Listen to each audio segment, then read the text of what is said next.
வணக்கம் தோழர்களே, நான் உங்கள் தமிழன் சுரேஷ். அந்த புராணம் பாகம் 1. இந்து சமயத்தில் மொத்தம் 18 புராணங்கள் உள்ளன. அதில் ஒன்று கந்த புராணம்.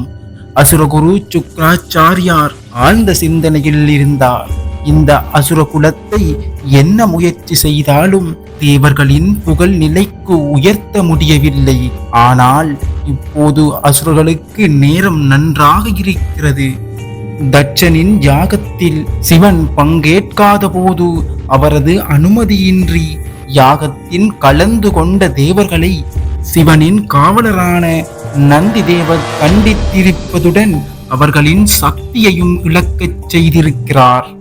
தேவர்கள் சக்தி இழந்துள்ள இந்த நல்ல நேரத்தில் அசுரர்களை வெற்றி கொடி நாட்டச் செய்யலாம். தட்சனின் மகளும் சிவனின் பத்தினியுமான தட்சாயணி தன் தந்தையை அசுரனாகும்படி சபித்திருக்கிறாள். அந்த தட்சனை இப்பிறவியில் நம் குடும்பத்தில் ஒருவனாக்கி விட்டால் இதை சாதித்து விடலாம். இந்த சிந்தனை ஓட்டத்தை செயல் வடிவாக்க எண்ணினார் சுக்ராச்சாரியார். பிரம்மாவின் புத்திரனான காசியபருக்கும் அவரது தர்ம பத்தினி அதிதிக்கும் பிறந்த அசுர குழந்தைகளை 60 கோடி பேரின் எதிர்காலம் சிறப்பாக இருக்க அவர் திட்டமிட்டார்.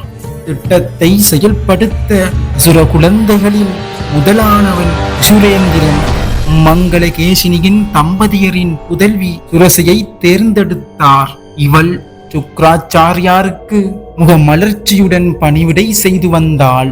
அவளுக்கு பல கலைகளையும் கற்றுக் கொடுத்து பெயரையும் மாயா என மாற்றிவிட்டார். அவளிடம், மாயா, நம் குலம் தலை தோங்க வேண்டும் என்பது உன் தந்தை அசுரேந்திரனின் விருப்பம்.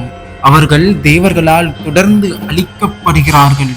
இந்த அழிவை தடுக்க உன்னால் தான் இயலும். நாம் தேவர்களை அடக்கி நமது சாம்ராஜ்யத்தை 7 உலகங்களிலும் நிலைநாட்ட வேண்டும்.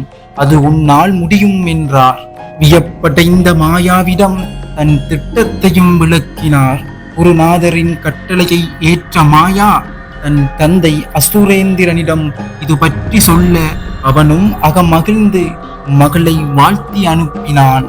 சுக்ராச்சாரியாரின் திட்டம் இதுதான். அசுரர்களின் தந்தையான காசியபரை மாயா மயக்க வேண்டும். இன்னும் மிகச் சிறந்த அசுரர்கள் பலரை அவர் மூலமாக பெற வேண்டும் என்பதே அவரது திட்டம். மாயாவும் காசியபர் இருந்த கனகத்திற்கு சென்றாள். தன் மாய சக்தியால் புதிய மாளிகைகளை அந்த கனகத்தில் எழுப்பினாள். அழகிய நந்தவனத்தை உருவாக்கினாள். மனம் பொங்கும் மலர்கள் அதில் பூத்தன. அந்த கனகத்தில் ஒரு பகுதி அடையாளம் தெரியாமல் போனது. அந்த மாளிகையிலே தங்கியிருந்தாள் மாயா. அவள் எதிர்பார்த்தபடியே காசியபர் அங்கு வந்தார். இந்த இடம் எப்படி இவ்வளவு அழகாக மாறியது? விஷ்ணு இங்கு வந்திருப்பாரோ? அந்த மாயவன் தான் இப்படி மாயச் செயல்களை செய்திருப்பானோ? பிரம்மா தன் பிரம்மலோகத்தை இந்த பூமிக்கு மாற்றிவிட்டாரோ என்று மனதில் கேள்விகள் எழ ஆச்சரியத்துடன் மாளிகைக்குள் பார்த்தான். அங்கே ஒரு அசுர சுந்தரி நடனமாடிக் கொண்டிருந்தாள். பூக்களில் அமரும் பட்டாம்பூச்சிகளை அவளது பட்டு கரங்களில் பிஞ்சு விரல்கள் தொட்டு விளையாடிக் கொண்டிருந்தன.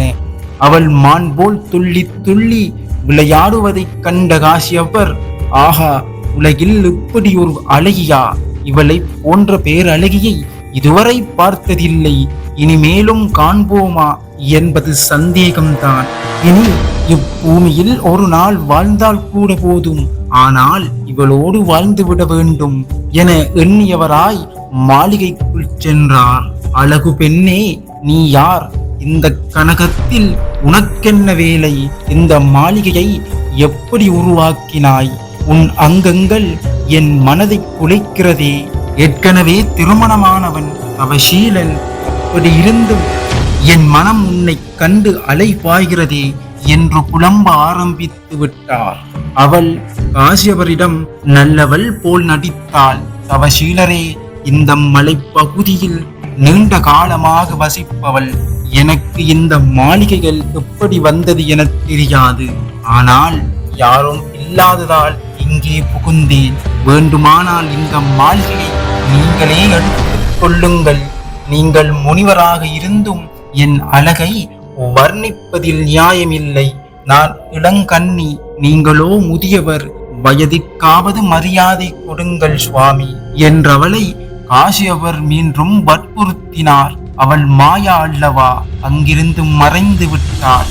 காசியவர் அடைந்த துன்பத்திற்கு அளவே இல்லை. அழகே, எங்கே போனாய்? நீ இல்லாமல் எனக்கு இனி வாழ்வில்லை. எங்கு மறைந்திருந்தாலும் வந்துவிடு. என்னை ஏற்றுக்கொள். நீ என்ன சொன்னாலும் கட்டுப்படுகிறேன் என நாள் கணக்கில் புலம்பிக் கொண்டு அங்கேயே பசியும் பட்டினியுடனும் கிடந்தார். மன்மதனின் வலைக்குள் சிக்கிய பிறகு தவசீலனாயின் என்ன, சாதாரண மனிதனாயின் என்ன, எல்லாமும் ஒன்றுதான்.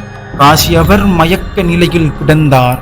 அப்போது அவர் முன் மீண்டும் தோன்றினாள் அப்பெண். காசியவர் அடைந்த ஆனந்தத்துக்கு அளவில்லை. அவர் பரவசத்துடன் அவளை நோக்கி ஓடினார். தான் ஒரு முனிவர் என்பதையும் பிரம்மாவின் புதல்வன் என்பதையும் மறந்து அவளது காலிலேயே விழுந்து விட்டார்.